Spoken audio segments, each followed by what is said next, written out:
حج کی ابتدا 8 ذی الحج سے ہوگی۔ نماز فجر کے بعد غسل کریں یا وضو کریں۔ غسل کرنا افضل ہے۔ احرام باندھ لیں اور اشراق کے بعد 2 رکعت نماز ادا کریں۔ سلام پھیرتے ہی مرد حضرات سر سے کپڑا یا ٹوپی ہٹا لیں۔ حج کی نیت اس طرح کریں: یا اللہ میں حج کی نیت کرتا ہوں، آسان فرما، قبول فرما۔ مرد اونچی آواز سے اور خواتین آہستہ آواز سے تلبیہ پڑھیں۔ اب آپ پر احرام کی پابندیاں شروع ہو چکی ہیں۔ احرام کی حالت میں تلبیہ پڑھتے ہوئے مینا پہنچنا ہے۔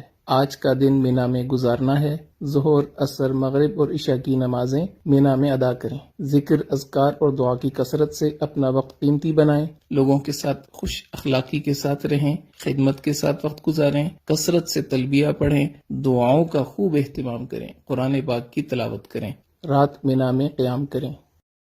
حج کا دوسرا دن 9 ذی الحج، آپ صبح اشراق کے بعد عرفات کی طرف سفر شروع کریں گے۔ عرفات میں پہنچ کر زوال کے بعد ظہر اور عصر کی نماز اگر امام کے ساتھ مسجد نمرہ میں پڑھی تو اکٹھی ادا کریں گے۔ اگر اپنے خیموں میں ہیں تو ظہر اپنے وقت میں، عصر اپنے وقت میں ادا کریں گے، اور درمیان میں آپ نے زوال کے بعد نماز کی ادائیگی کے بعد دعا مانگنی ہے۔ یہ ہے وقوف عرفہ، حج کا دوسرا فرض۔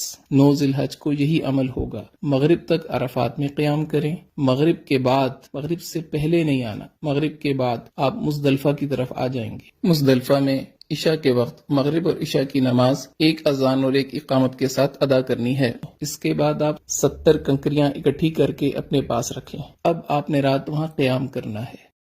10 ذی الحج، حج کا تیسرا دن، اور آپ اس وقت مزدلفہ کے میدان میں ہیں۔ فجر کی نماز ادا کرنے کے بعد وقوف مزدلفہ یعنی مزدلفہ کے میدان میں کھڑے ہو کے دعا مانگنا یہ حج کا پہلا واجب ہے۔ اس کے بعد آپ جب سورج تھوڑا طلوع ہو جائے تو رمی کے لیے مینا کی طرف چلیں گے۔ یاد رکھ لیں 10 ذی الحج آج آپ نے 5 واجب پورے کرنے ہیں، ایک فرض کی آخری ادائیگی کرنی ہے۔ پہلا واجب وقوف مزدلفہ ادا ہو گیا۔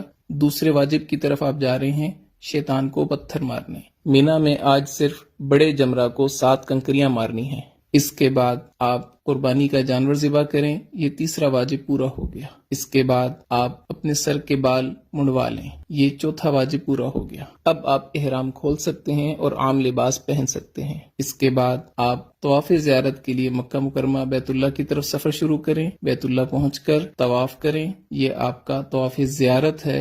حج کا تیسرا فرض، حج کے تینوں فرض مکمل ہو گئے۔ اس کے بعد آپ نے سعی کرنی ہے، سعی حج کا 5واں واجب، یہ بھی پورا ہو گیا۔ اب آپ واپس رات کو مینا میں آ جائیں، مکہ مکرمہ میں قیام نہ کریں۔ 11 ذی الحج، حج کا چوتھا دن، مینا میں زوال کے بعد، بہتر یہ ہے کہ عصر کے بعد، تینوں جمرات کی طرف جانا ہے۔ پہلے چھوٹے جمرہ کو 7 کنکریاں مارنی ہیں اور دعا کرنی ہے۔ پھر درمیانے جمرہ کو 7 کنکریاں مارنی ہیں اور دعا کرنی ہے۔ پھر بڑے جمرہ کو 7 کنکریاں مارنی ہیں۔ اب دعا نہیں کرنی اور واپس اپنے خیمے آ جانا ہے۔ رات مینا میں قیام کریں، دعاؤں میں مشغول رہیں۔